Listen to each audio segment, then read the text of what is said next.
प्यारे बच्चों, बेटा आप लोगों से विनम्र निवेदन है कि आप अपना गृह कार्य शीघ्र अतिशीघ्र भेज दें।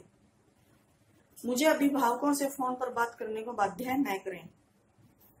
हम वाक कर रहे हैं और हमने एक पद कर लिया है वाक का, तो यहाँ पर दूसरा पद है। पहले पद में क्या था कि वो कवियत्री मोक्ष प्राप्ति का प्रयास कर रही है, लेकिन उसको अपने प्रयत्न में सफलता प्राप्त नहीं हो रही है। उसकी उम्र बीतती जा रही है और उसको अभी तक जो प्रभु मिलन की उसकी इच्छा है वो बनी हुई है। तो इसका क्या कारण है कि उसकी भक्ति में कहीं न कहीं कोई कमी रह गई है। तो कवियत्री ने सहज सरल भक्ति की ओर संकेत किया है कि हमारी भक्ति सरल होनी चाहिए, सहज होनी चाहिए, शुद्ध आडंबर या दिखावे से रहित भक्ति होनी चाहिए। किसी प्रकार का कोई दिखावा नहीं होना चाहिए। और इसमें क्या है, खा खा कर कुछ पाएगा नहीं। यहाँ पर कवियत्री ने ना तो इस बात को स्वीकार किया है कि जब हम इस सांसारिक मोह माया में उलझे रहेंगे और भोग विलास में विषय वासनाओं में डूबे रहेंगे तो ईश्वर की प्राप्ति नहीं हो सकती। ईश्वर को तो पाया ही नहीं जा सकता है, क्योंकि हमारे पास ईश्वर को याद करने का समय ही नहीं होगा। उस वक्त हम अपनी इच्छाओं को तृप्त करने में ही लगे रहेंगे। और दूसरा है न खाकर, यानी कि व्रत तप। इन दोनों ही मार्ग को कवियत्री ने ईश्वर प्राप्ति के लिए ठीक नहीं बताया है। ईश्वर प्राप्ति में ये बाध्य है, तो इनको इन दोनों ही मार्ग के द्वारा ईश्वर को नहीं पाया जा सकता है।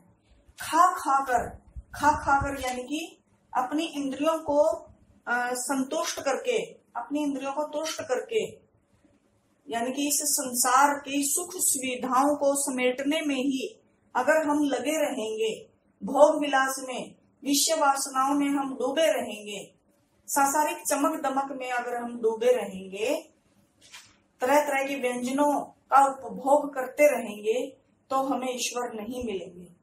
क्योंकि उस समय हमारे पास ईश्वर को याद करने का समय भी नहीं होगा। हम अपनी ही संतुष्टि को पूरा करने में समय गवा देंगे।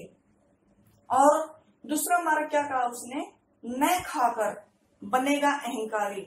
और जब नहीं खाएगा, न खाकर मतलब व्रत तप करना। जब हम व्रत करते हैं तभी नहीं खाते ना, व्रत उपवास करते हैं। तो न खाकर जब हम व्रत तप करेंगे और अपनी इंद्रियों को काबू में करेंगे, संयम करेंगे, तो उससे क्या बनेगा, उससे क्या आएगा, हमारे अंदर किस प्रकार का भाव आएगा, अहंकारी, घमंड का भाव आ जाएगा कि मैं तो बहुत ज्यादा संयमी हूँ, अपनी इंद्रियों को काबू में कर सकता हूँ, बहुत बड़ा धर्मात्मा हूँ। तो इस प्रकार का भाव हमारे अंदर घमंड उत्पन्न करेगा। घमंड क्या है, एक प्रकार का मनोविकार है। और ईश्वर की भक्ति में कवियत्री का क्या कहना है कि ईश्वर की भक्ति में, ईश्वर को पाने के लिए किसी प्रकार का कोई मनोविकार तो होना ही नहीं चाहिए। ईश्वर की भक्ति कैसी होनी चाहिए, बिल्कुल शुद्ध सच्चे अंतर मन से हमें भक्ति करनी चाहिए। तो यहाँ पर घमंड आ जाएगा, तो इससे भी ईश्वर की प्राप्ति नहीं हो सकती है। तो ये दोनों ही मार्ग, कवियत्री कहती है कि इन दोनों के बीच का मार्ग अपना, ना तो भोग विलास में ही मतलब डूबा रहे और ना ही इस व्रत तप कर अपने आप को कष्ट में डाल। समखा मतलब अपनी आंतरिक और बाहरी इंद्रियों का शमन कर, उन पर नियंत्रण रख, तभी होगा संभावी। तभी हमारे अंदर क्या होगा, समानता का भाव स्थापित होगा। यहाँ पर कवियत्री ने सहज सरल भक्ति की ओर संकेत किया है कि हमारी भक्ति में किस प्रकार का भाव, कैसा मतलब होना चाहिए, तुष्टि का भाव होना चाहिए, त्याग का भाव होना चाहिए। तो तभी ईश्वर की प्राप्ति हो सकती है, तभी हमारे अंदर समानता का भाव आएगा। खुलेगी संकल्प बंद द्वार की।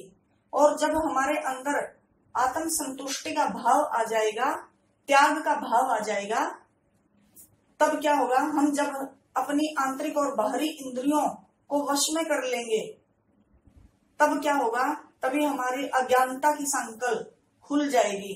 जो हमारा अज्ञानता की परत चढ़ी हुई थी वो समाप्त हो जाएगी, धुल जाएगी और मोक्ष का द्वार खुल जाएगा, तभी हमें मोक्ष की प्राप्ति होगी।